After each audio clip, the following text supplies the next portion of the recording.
Greetings everyone. How are we all doing today? Right. Let us hit the road with this. So we've established yesterday our composition, etc. Today I shall continue to hone up on the contrast a little bit, and then begin to add a little bit of color. So yeah, as I've been maintaining all along, the most important factor to any of this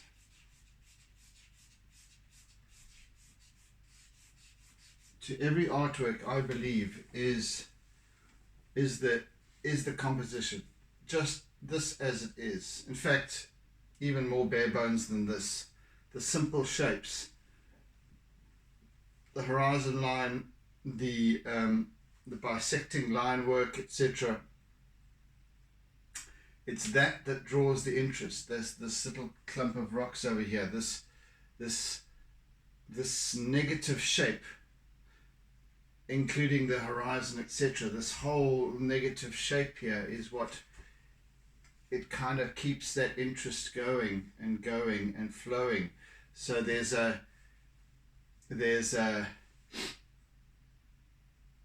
kind of entrance point and an exit point, but the exit point then leads you back into the entrance point, etc., etc.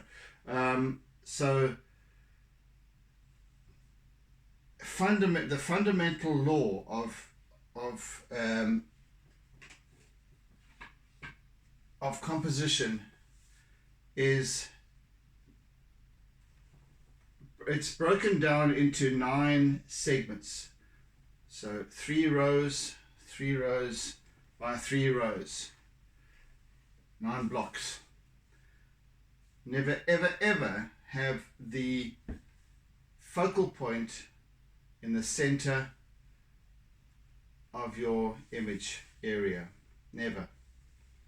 Your primary focal point.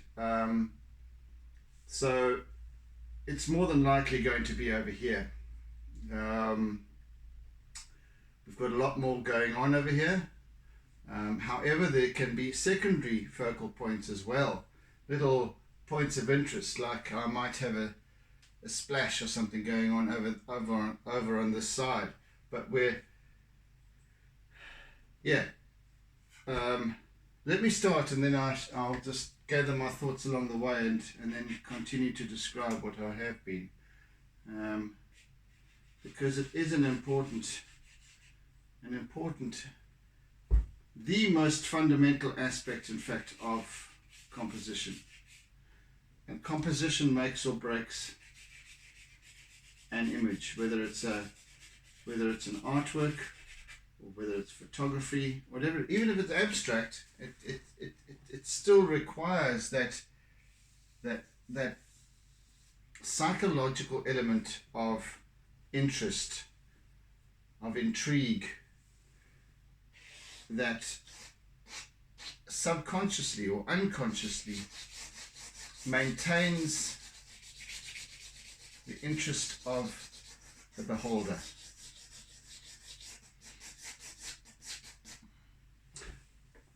When I take my reference imagery, my reference photography, and so on, for any of these, for all of my locations that I have, each and every one of those images I have already composed on my camera in terms of when I'm taking the shot, and whether I'm taking one shot or hundreds of images is what I usually do. Each one I've composed. Each one I'm satisfied with its composition. by and large. So that when it comes to actually in the instance of perhaps interpreting it or illustrating it or whatever it might be, look, not all of the images that I take are for are for reference, for artwork, but still I have maintained that,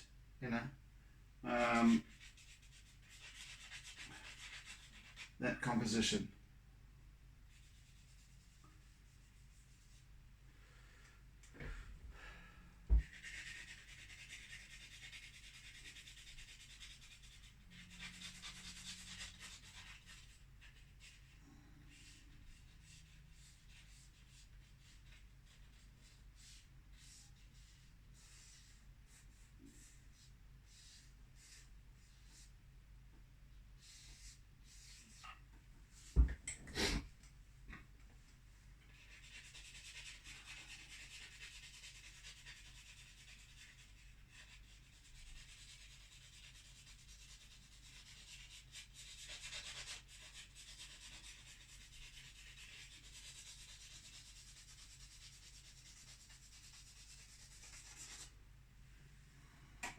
I'm not saying it always works every single time with every single one of my pieces, but because the interest in an artwork depends entirely on the viewer. Some of my pieces, some might like more than others, and others might like others.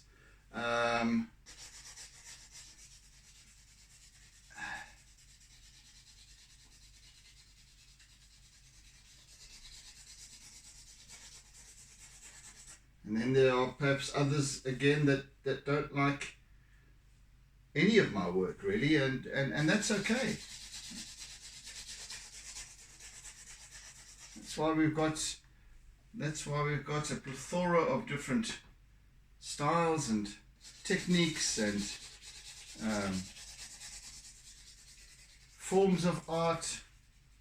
Everybody's different. Everybody's different in their likes and dislikes, and that's how it's meant to be.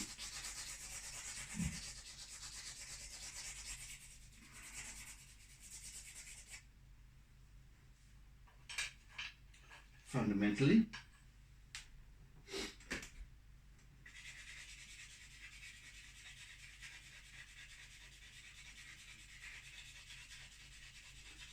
So what it really boils down to is just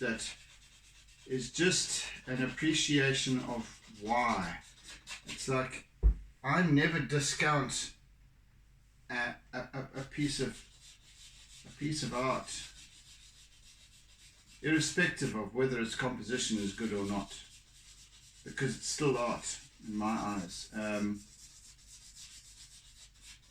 And I would rather seek to help, maybe advise, help that person to, if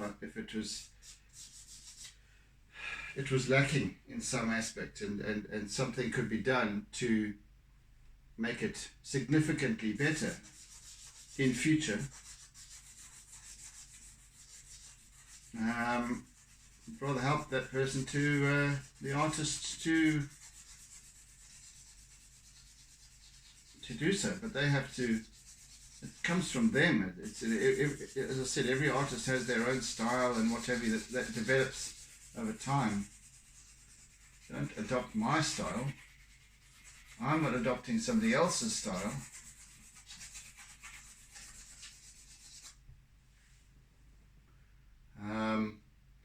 Jeepers, I'm barely influenced by anybody else. In any case, I have many different likes in terms of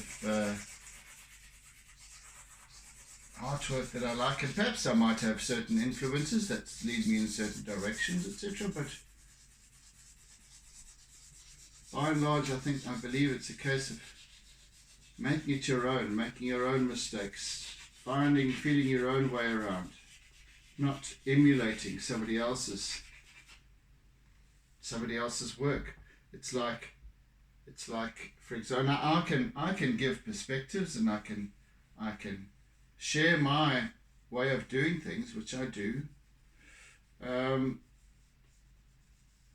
But that's just again, it's just a point of reference. So um,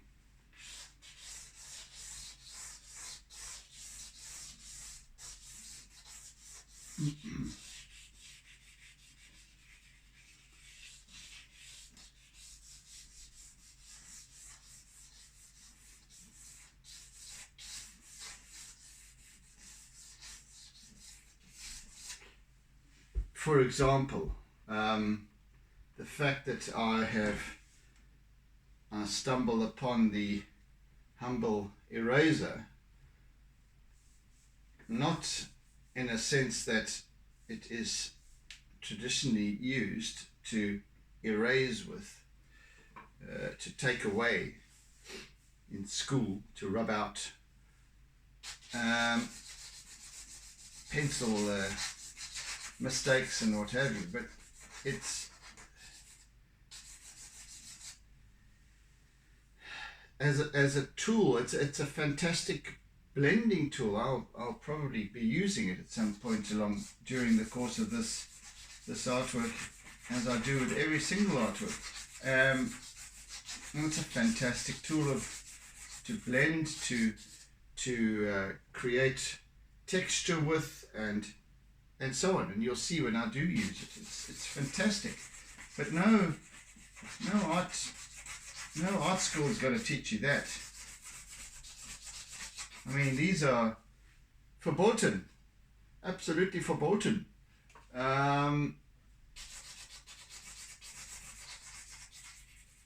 You don't use an eraser, for goodness sake. Thank goodness for things like that. Thank goodness I didn't go to formal art school, college. So I could have gone. I could have gone either way. I could have gone for fine art, or I could have gone the design route, which is what I chose to do. So the design school, there was fine art, and then you could go for the design school. The design school comprised of textile design, fashion design, jewelry design, graphic design, interior design. And I chose, well, first of all, I chose interior design. That was after I completed school, and that wasn't for me. And that I then went off to army. Not so happily, really, as it turned out, but went off to army. And when I came back from army after 2 years, I then opted for graphic design. So,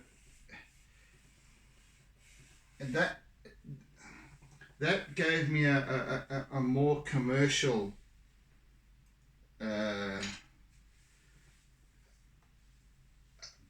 grounding in art, more from the design perspective rather than the free-flowing form, looseness of fine art. More restrictive, of course, in terms of design, because now it becomes commercial art. Now you're doing art for public consumption, essentially. Now it has to be right. It has to conform. Yeah, can't be abstract. You can't be, you can't be creating advertising that is abstract so that people have to guess, and people have to make it up. Yeah, it's very, very direct and very, very controlled and very precise. You want that message to hammer home for everybody, consciously or subliminally or whatever it might be, your purpose as a designer is to ensure the message gets through. So even when it comes to using different techniques, well, this was, when I was learning, we weren't into computer generated stuff quite yet. I only learnt to use the Mac and the Mac. I only used to work on Mac after I had completed my studies. I learnt Photoshop and freehand. So the two design packages that everybody was using back in those days. At the beginning of the 90s, and yeah, it was only much later that even the World Wide Web came along and all that sort of thing, and here we are today. But it's, I don't know, I think I might be going astray here with my mental meanderings. The thing is I guess fundamentally the difference between between having gone the fine art route as opposed to the design route, the fine art route being without restrictions, without anywhere near like the restrictions of design. I still have had to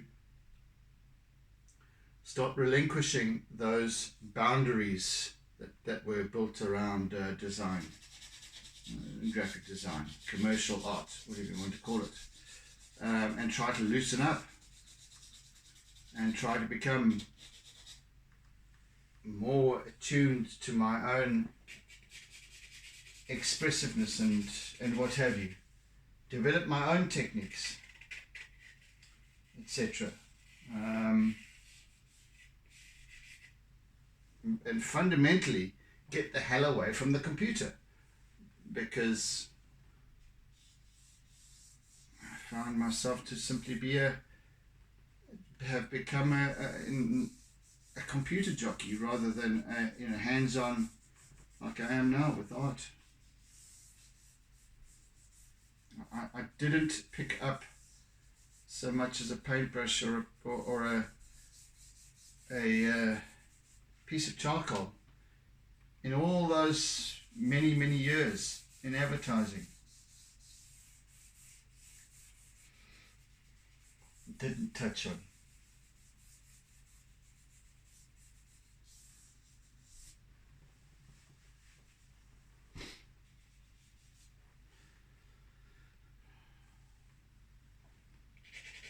So that's why I believe it's important to allow one's own, as an artist, even as a beginner, to realize, okay, so why have I chosen to explore art? Because I'm called to. Why am I called to? Because I have creative expression that needs to get out. What is the point of, yes, I get it, we need fundamentals, we need tutorials, and we need perhaps artistic coaching or whatever it might be to teach us the fundamentals, how to paint with oils, how to paint with acrylics, or how to draw and illustrate with using charcoals, how to start to work with multimedia stuff, and that, I kind of taught myself. It's going, I don't enjoy doing, I don't enjoy working with oils, primarily because they take too damn long to dry. My preference is acrylic. I enjoy acrylic painting. Just don't do them in these sessions because they would be far too time consuming. It would take me longer than I seek to complete an artwork every week, and this medium allows me to do so, comfortably so. Anywho, but I basically taught myself to and discovered my own techniques as I go. Play around. I had kind of established my sort of signature techniques before I started at the beginning of lockdown doing these my artsy lockdown sessions.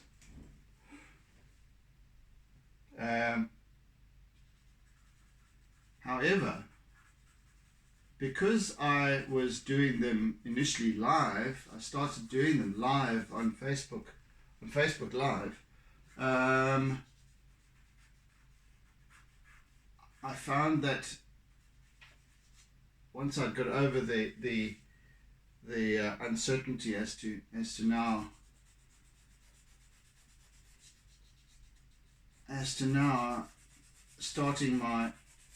starting each piece and doing it and starting it on live, and you start to, once you've got over that, I might make mistakes.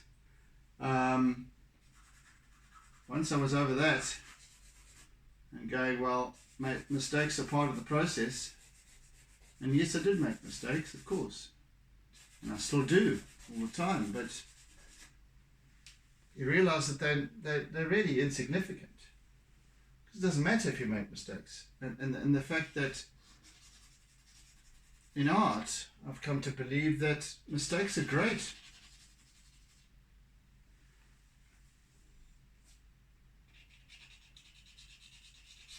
Things that shouldn't have happened sometimes, well, things that we think shouldn't have happened should absolutely have happened, and they happen for a reason. It's like the Led Zeppelin album, the Aqua album, I think it's called, was a mistake in the printing process, so that the color of the album cover, the sleeve, came out wrong. And now, so I think, I don't know how many prints were made of that sleeve, but they were incorrect. But now they're incredibly valuable.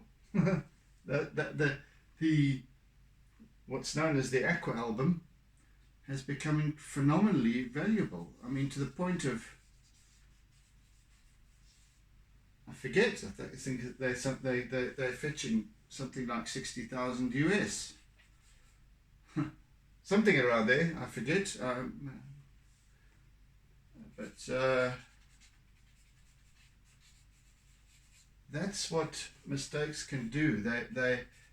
Mistakes are quirky. Mistakes show character.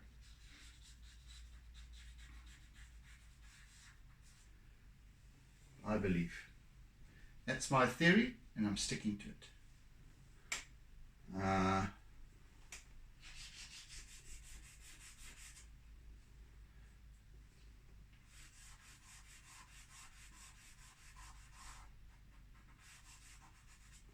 So, an artwork isn't about technique necessarily.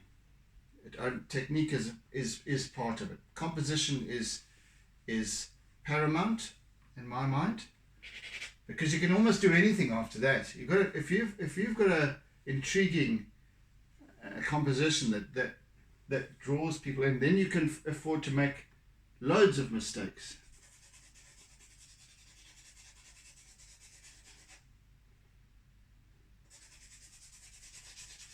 The other thing is overdoing. When we overdo an artwork, we you know, we spend too much time adding a little bit here, little. When you finish, you finish. You complete, you're done. And there's kind of a knowing that comes with that when and somehow I've managed to wrap these pieces up. So sometimes I will spend 3 days on a piece as opposed to 5 days. Other times I've had to push it even to 6 on one occasion. I had to push it to 6 days because it required that.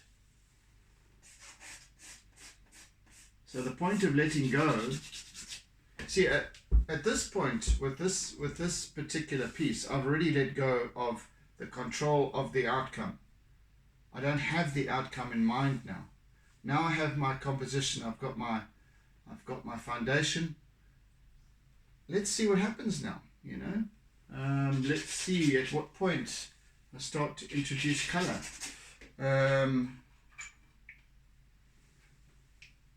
Yeah, and so the artwork actually creates itself, and letting go of control is, I believe, fundamental.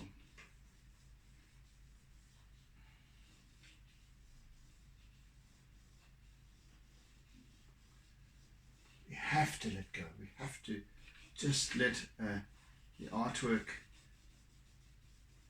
develop its own character, its own little soul.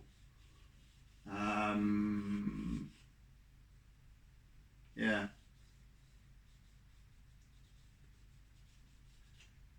And now I'm playing. I am doodling. I am allowing this piece to just unfold, and yeah, I'm following a reference image, but I'm following it loosely. It's not important that it is absolutely spot on with the reference image, because it's almost like it has to be better than the reference image, but because it's so full of character, of its own energy and what have you, and the energy that I'm putting into it as I'm working, the energy that comes from the other role players in this piece coming together, the paper, the material, the materials that I'm using, even my little humble eraser, all have a role to play in the ultimate expression of this piece. So let it go, let it go, let it go, let it flow, let it flow, let it flow.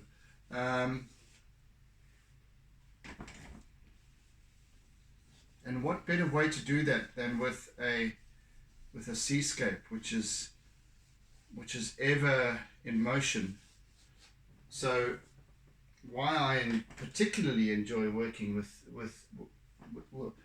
when I particularly enjoy working with seascapes. No, I don't think there's any particular but what I kind of enjoy most about seascapes, for the most part, is how solid, immobile forms, how the ocean interacts with solid, immobile forms, like concrete structures, like man-made structures, like rocks. Because we all know that water wins in the end, and yet it's just liquid. You think these solid black immobile rocks and what have you, this strong steel filled concrete will stand for an eternity, but it's not the case. The wave action is for an eternity. And you see the weathering on the concrete and even how the rocks have been broken down over thousands and millions of years. The sea always will overcome. And that's what fascinates me, is this interplay. And the conformity, the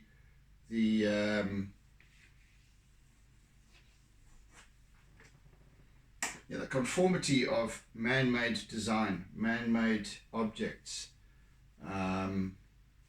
This zigzag sort of very sort of precise and conforming, versus the higgledy-piggledy, ununiformed, organic form that the rocks have, the beach has, the seabed, and then the ocean, which is just continuously changing shape. Never the same. Never quite the very same. Every single wave we see coming in. And sometimes we'll see swell upon swell upon swell, lines of swells coming through, but they'll all break differently, slightly differently. Each wave is unique.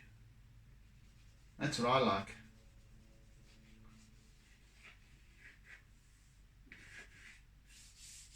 To me, art is about depicting energy.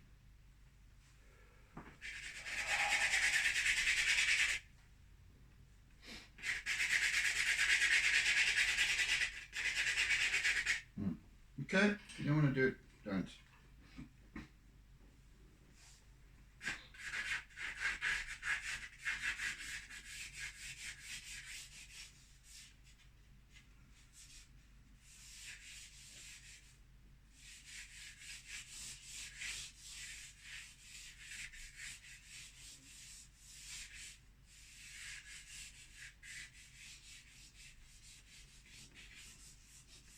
So I like to establish my charcoal drawing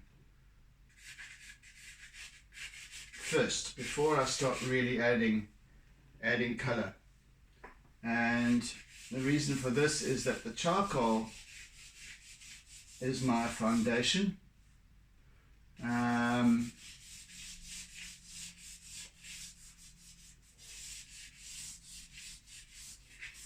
started out this journey some, what are we talking, maybe 5 years ago now, that I've been working to this sort of size and format and with charcoals. Started out this journey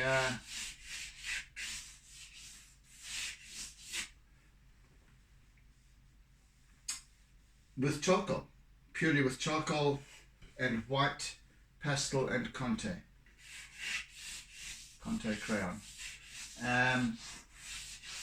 So that's my fundamentals. That's my, and then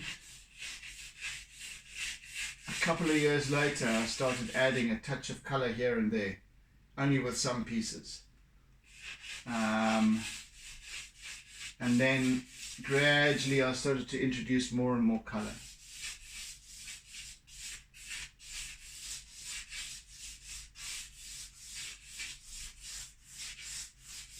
So that now my pieces, my artwork they are color. It's interesting because my friend Brenda mentioned something to me a couple of weeks back about having been, and Brenda's an artist too, and a very good one. And this was just an observation. I thought, that's interesting because I didn't see things that way. However, I've come to. And I realized it was there all along. And she said that since watching my artworks develop, she now begins to see the black in everything. The underlying black to even in everyday life. There isn't black in anything though, however. That's the interesting part. In nature, there isn't anything that is black. Black is not a color. Black is not a natural color. And even in black, even in our blackest of black ink, our India ink has got a particular. If you look at India ink when it's been applied, it has got this particular tinge to it. Sometimes brownish, sometimes it's bluish.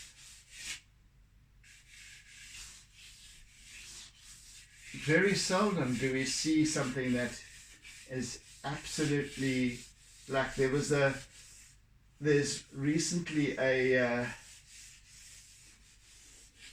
somebody painted a BMW with this, I think it was a BMW anyway, or was it an Aston Martin? I forget. Anyway, they painted it with this light absorbing paint, black paint.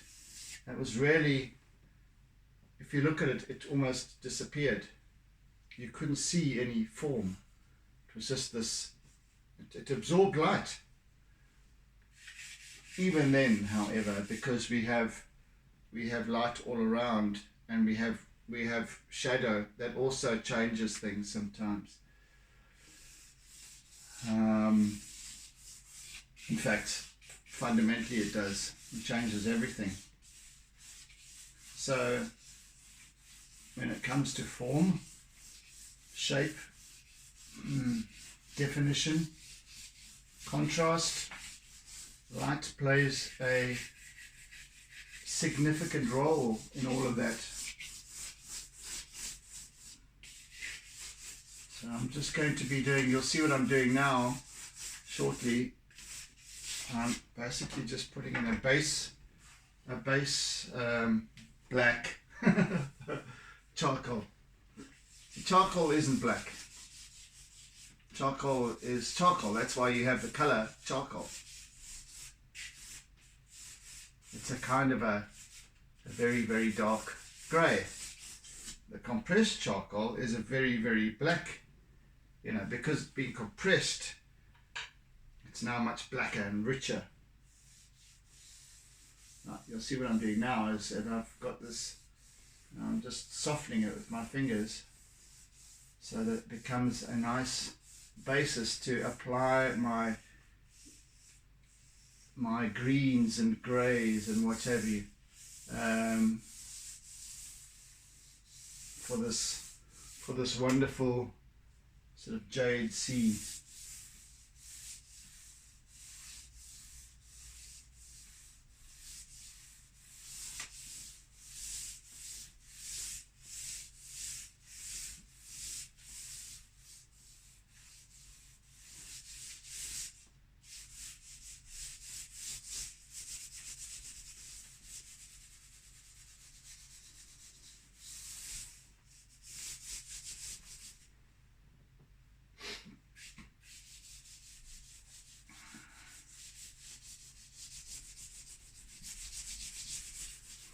So yeah, you can start to get the idea of what I've been saying about if you're looking to become an artist, if you're looking to learn.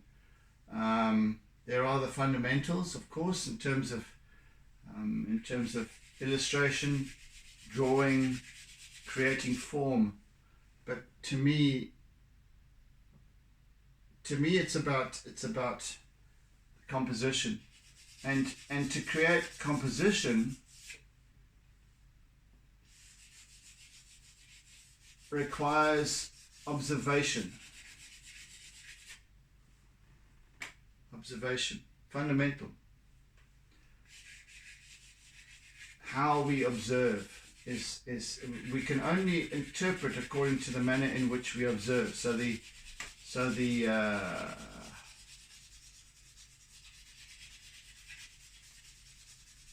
quality of our observation determines how we interpret and how how the success of my artwork depends on how I've observed the things that I see, and I do share that as I go. Things that I see that just make that little takes an artwork and it turns it slightly and just makes it more. I don't know. Perhaps I'm not explaining myself effectively enough, but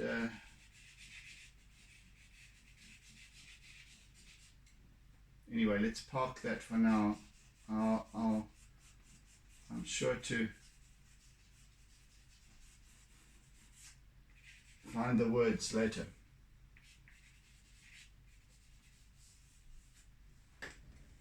So I'm looking at reflective surfaces.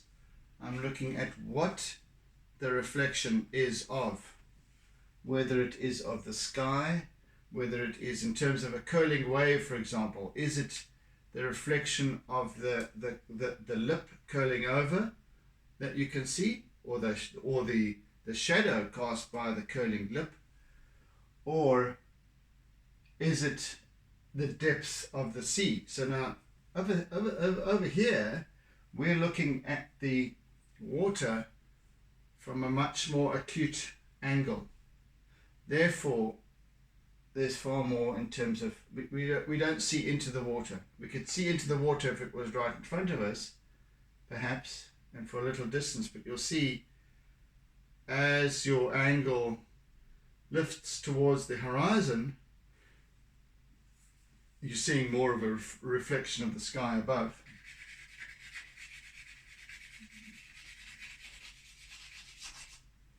Right here, I've got perhaps a depth of about 3 feet of water,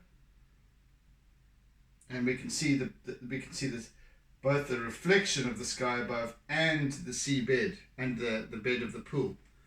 So that's going to be an interesting interpretation all of itself, because we've got this yellowy kind of amber sand forming the bed of the pool, and then this white and over there blue reflection of the sky above, and then it slowly gradates down to clarity. And where the shadow is over here, where this reflection of so this is a reflection of the wall above, and where that casts a shadow onto the water becomes much clearer because there's no bright reflection. So all these little subtle dynamics is all about observation, and that if you start to think that and feel that, then you depict it in a much more realistic way. No, not realistic. It starts to your interpretation comes out more believable, and that's why the subtleties of this piece of my work, perhaps, as I've said, I'm not trying for photorealism. It looks like that from a distance, from where you are maybe, but if you're up close, and I forgot to do it with the last piece to bring you in close, but when you're up close, it's very much doodling, it's very much scratchy, but I've picked up on certain nuances of reflection and refraction, reflective surfaces, light and shade, and so on, highlights, that you as a viewer can identify with, and therefore it fits in with what you know. It fits in with what you've seen before, and it ticks boxes.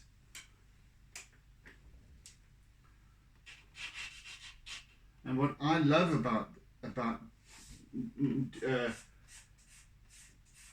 capturing is the fact that even though from a distance it looks real, It isn't up close.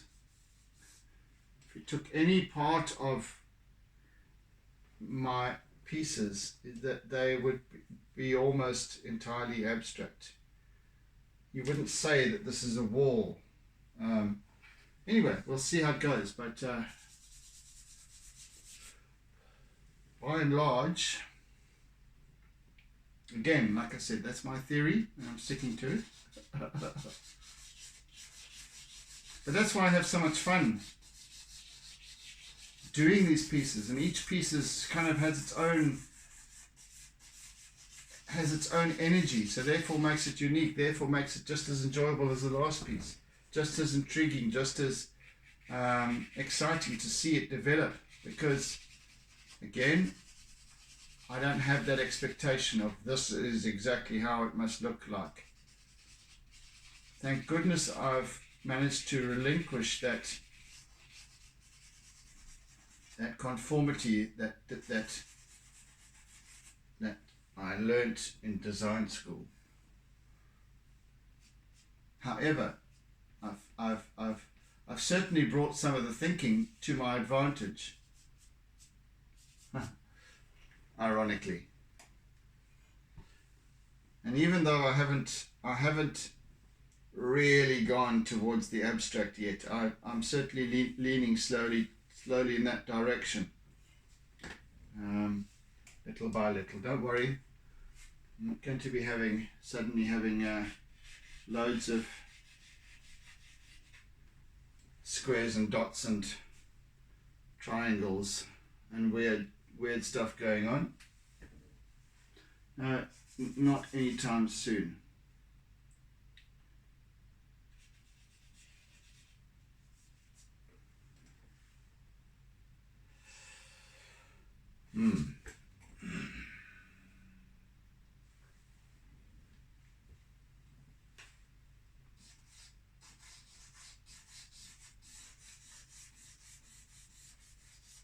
How are we doing for time? Oh, a little over 10 minutes left.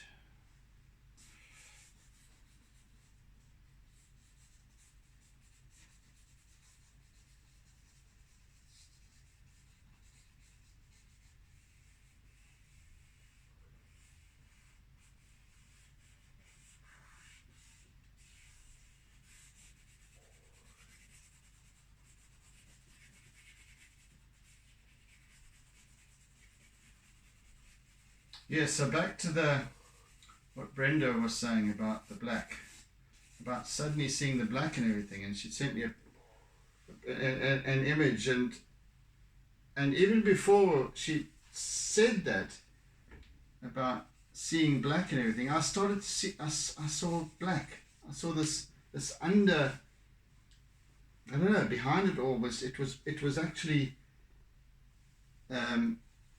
its substance was black.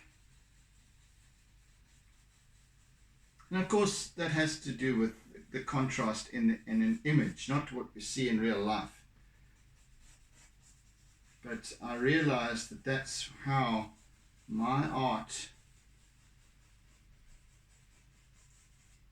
has taken on its own character, because of the way I allow it to develop. If that makes sense.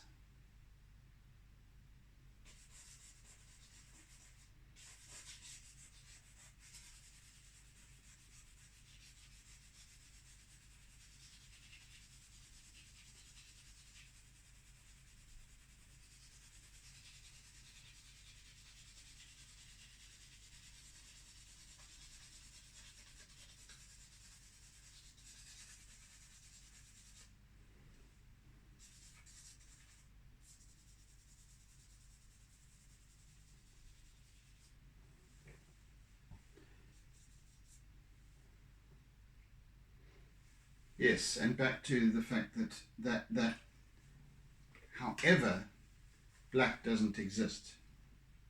In print, magazines, newspapers, whatever the case may be, posters, banners, whatever it is. You can create a print is generally, well, print is created through 4 colors: cyan, magenta, yellow, and black. If you look at a color photograph in a magazine, and you look very, very closely, it's made up of dots. And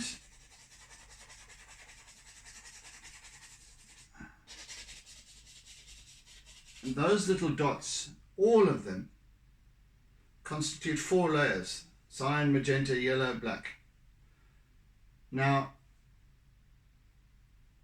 effectively, one could do without the black, because you can create black, or the appearance of black, with just cyan, magenta, and yellow, all combined, all applied 100%. In other words, the more the percentage of the application of the color, the bigger the dot. Or the more coverage you have. So in other words, you still have the dot. Sorry, the size of the dot is determined by the resolution. So a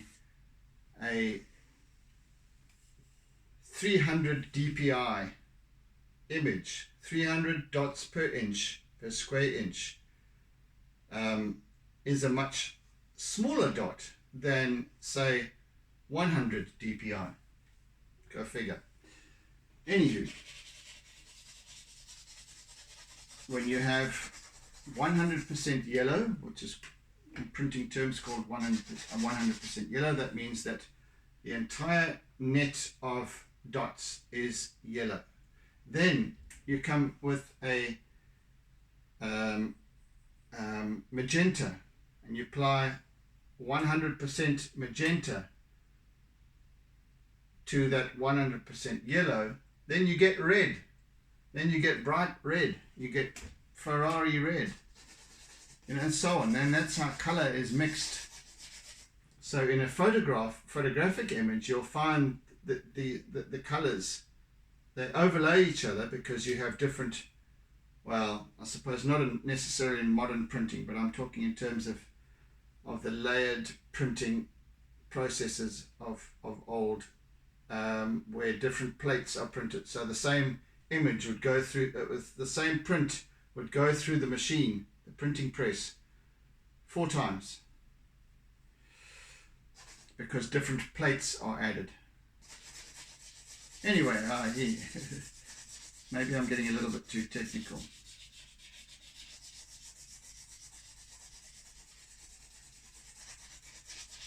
But with 100% cyan, magenta, and yellow, you create what looks like black.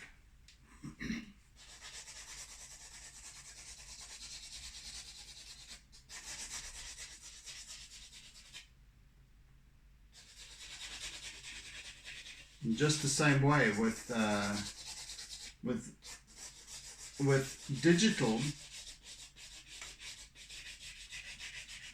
and like television and so on, that's made up of light, and the colors that we see that make up an image is green, red, is it, and blue? Yes, red, green, blue. So there's only 3 colors. There's no black, because again, we can't actually see black. Black, it doesn't exist. Even the black in printing is contrived.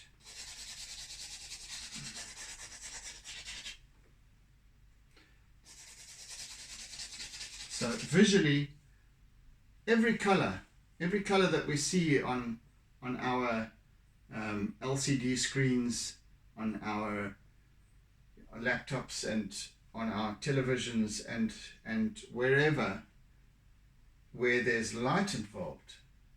I'm not talking about print, but light. Digital. There's no black, and it's 3 different colors: red, green, blue. That's why you would see people talk about CMYK and RGB. You can't print you can't print off an RGB image. You have to convert it. I don't know why I'm talking about all this. I really don't. I've forgotten the fact that black doesn't exist. But for my art, I believe it gives it its character. The fact that I've got this underlying charcoal image that also shows through when I start to add color, as you'll see when I do begin to do so. And I'm not going to do so today. I shall begin tomorrow. I've only got 3 minutes left or 4 minutes left. But it really is quite fascinating, you know.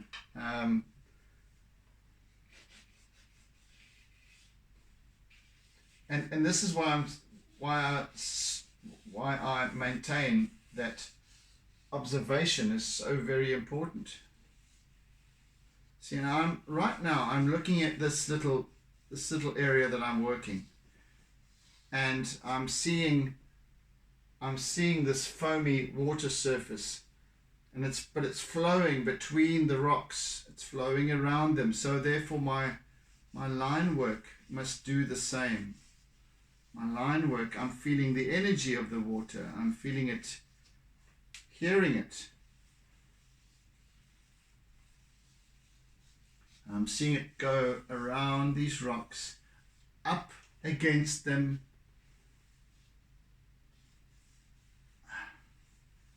etc. Therefore giving it form.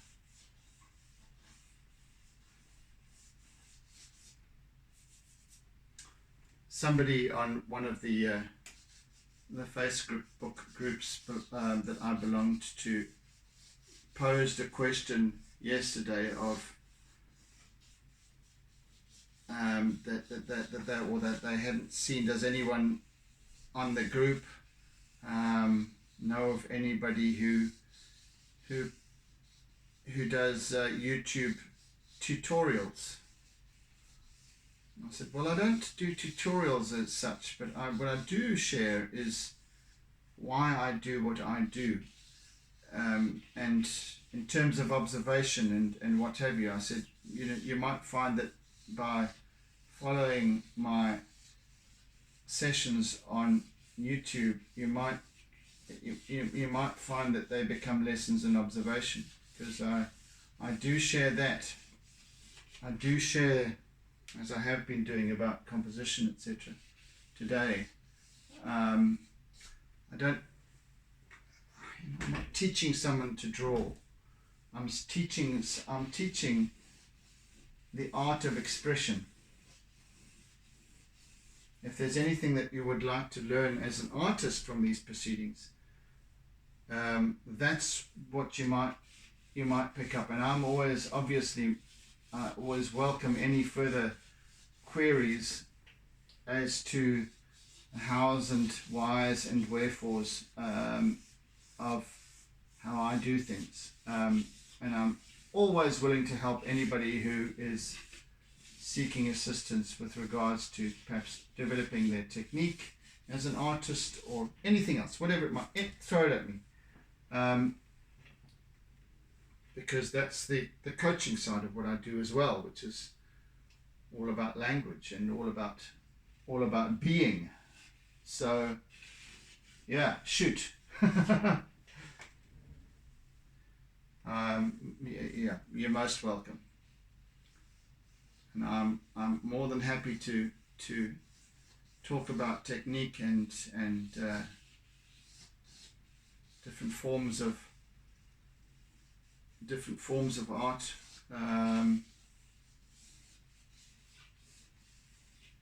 and help in that sense. More than happy to.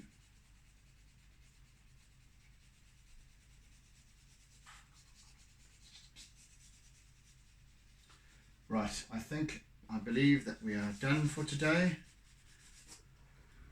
I've spoken enough, I've depicted enough, I'm done. So, tomorrow we continue. So thank you for bearing with me today. And at least I wasn't talking about the state of the nation.